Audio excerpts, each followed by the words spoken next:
Naglabot sa 265 ka mga individual ang nadakpan sa Iloilo City Anti-Smoking Task Force kon ICAST nga naglapas sa Regulation Ordinance 2021-255 o kon ang Comprehensive Anti-Smoking Ordinance sa syudad sa tion sang selebrasyon sang Dinagyang Festival. Sa interview sang Bombo Radio kay Mr. Inigo Garinggalaw, ang head sang among opisina, yagin pahayag ng nasabit nga numero ginabugusan sa mga lokal nga pumuluyo kag iban nga mga pangayaw nga nagbisita sa syudad para sa Dinagyang.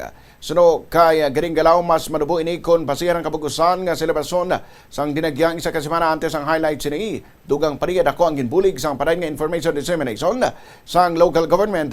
Rason nga mas na-emphasize ang kampanya sang syudad nga smoke-free city. Ginpahayag man ni Garinggalaw nga nagalaw ang ilaw opisina nga mangin mas manubo pagin ang numero sa mga violators sa masunod nga tuig. Idibangod sa parayon man nga pagpatuman sang ordinansa kapag edukar sa publiko na hanungod sa epekto sang pagpanigarilyo sa pampubliko nga mga lugar. Ginpuntawan sang ICAST nga ang Dinagyang Festival isa sa pinaka-importanteng aktibidad sang Iloilo City gani ilagid ginahatagan importansya ang pagpatuman sa mga ordinansa kangay sang anti-smoking ordinance.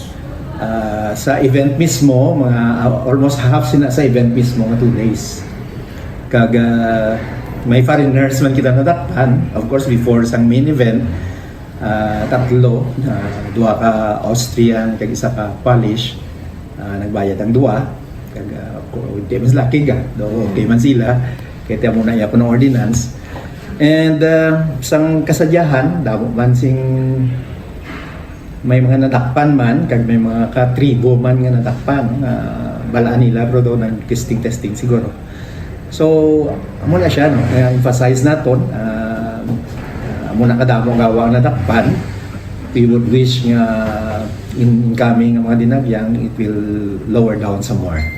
Hambal man sa mga visiting ng mga pulis naton, ginutihan ng ilang mga billeting areas kay paghambalan man, kagang result daw mo to siya. Event sila, naga-admonish, kung may ginadakop, ara dahil kitindog, no?